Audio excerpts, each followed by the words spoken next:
Hey everybody, Trisha here. So today we want to talk about how artificial intelligence, AI, can be utilized in early retirement. It's been the topic of the last few weeks because of the breakthrough in other offerings that have kind of made the current offerings seem overpriced. So I'm not sure if you've heard, but there's been a competitor to the Chat GPT. And actually there's a few competitors, but one that's free. And so that's kind of put a damper on Chat GPT's ability to sell you something that somebody else is offering at no cost.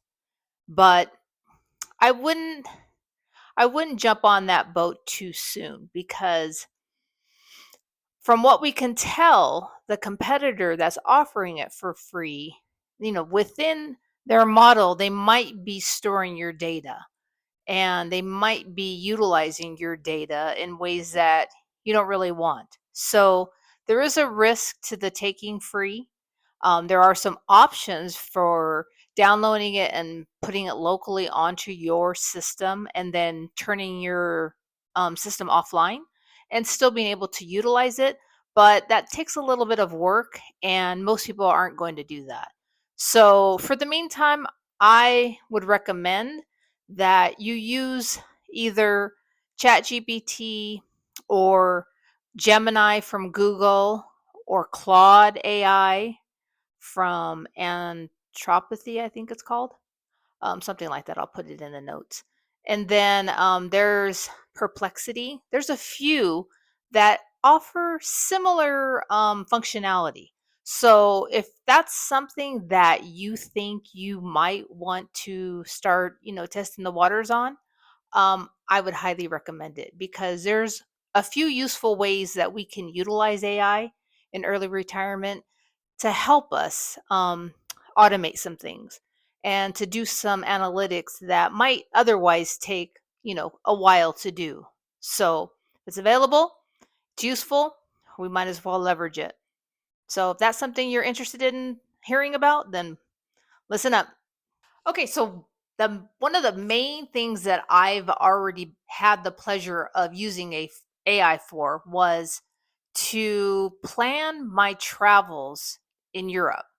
Back in August, I went to Spain with my mom, and it helped me research flights, research hotels, and then once we got there, I was able to also I we visited three different cities, and in each city, I was able to utilize it to essentially plan my itinerary.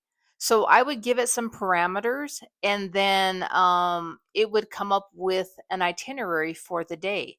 So, for example, when we were in Granada, I told ChatGPT, I'm staying at this hotel and I have 3 days to visit.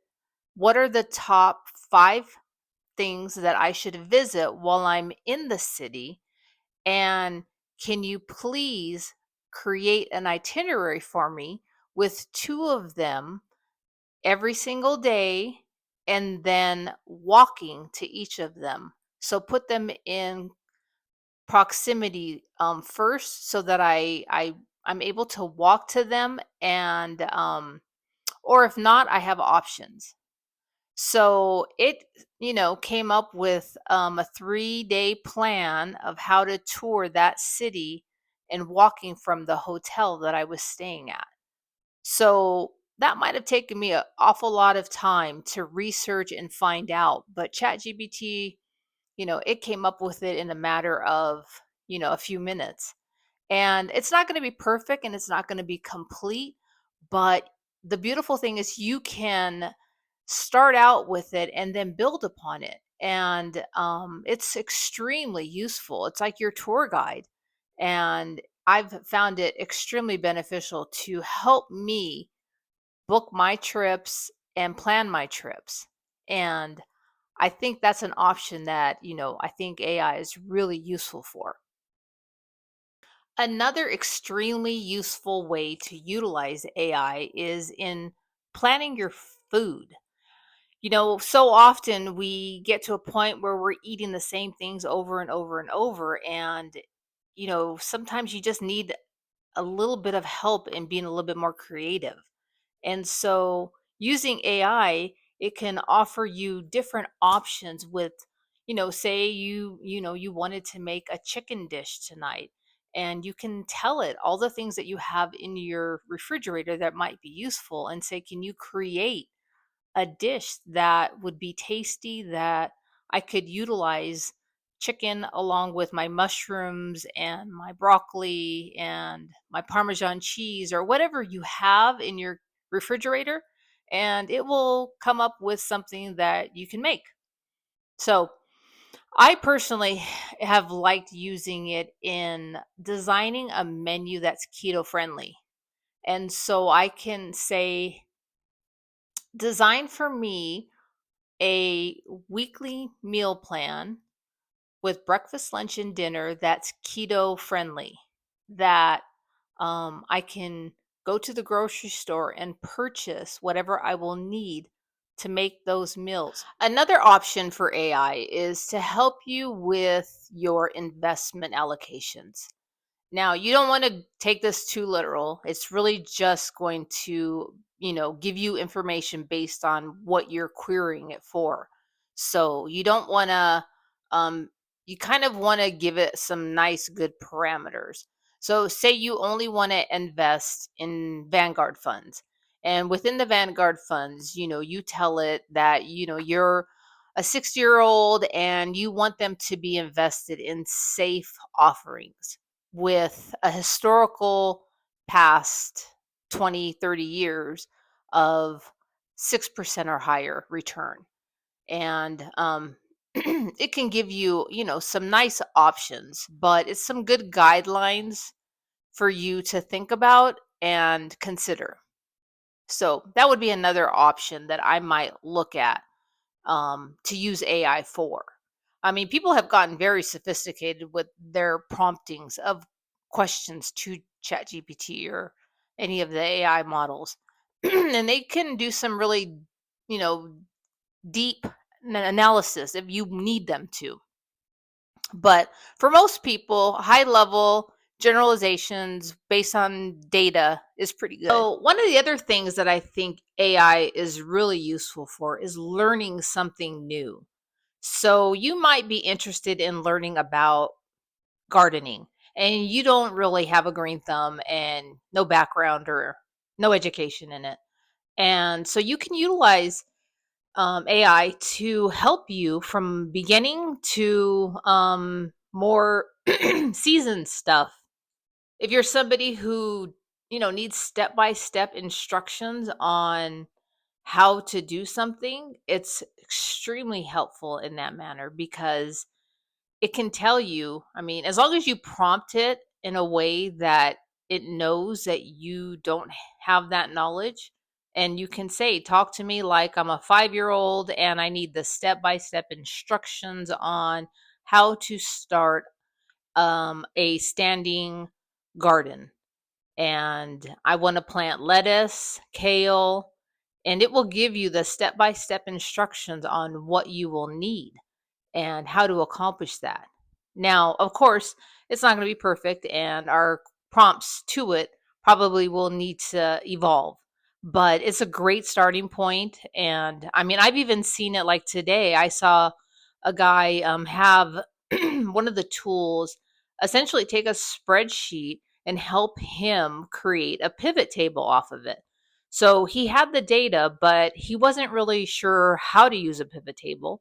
And so the system walked him through how he could create the pivot table. And then he told it, I'm not even really sure what data I should be looking at. Can you recommend what I should be filtering? And it was able to show him exactly, put this in this row and this information in this column. And so it was able to really help him utilize the data in a manner that made it much more understandable and effective. Another thing that I saw today was Uh, I think it's through Google. I can't recall exactly what the tool is called, but it allowed the person for him to be on his QuickBooks account, and the system had visibility of his desktop, and he didn't know how to do an entry within QuickBooks. And so this program was able to look at what he was seeing and tell him, okay, in order for you to add an expense, you need to go up here to the top left hand corner and click this, and then once you're in that screen, these are the 5 columns that you need to enter information on. And if he had any questions along the way, he was asking us. So it was very interactive, it was very tutorial-ish, and it was like having an expert, right there at your hands to help you along the way.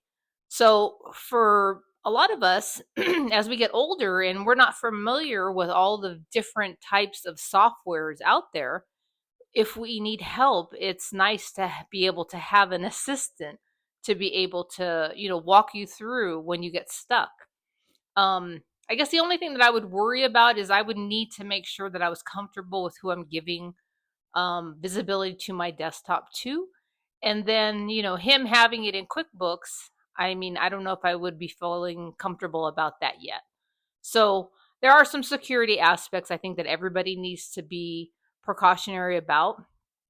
We don't just want to give the keys to the kingdom over, especially to a company that you don't even know where their servers are and what they do with your data.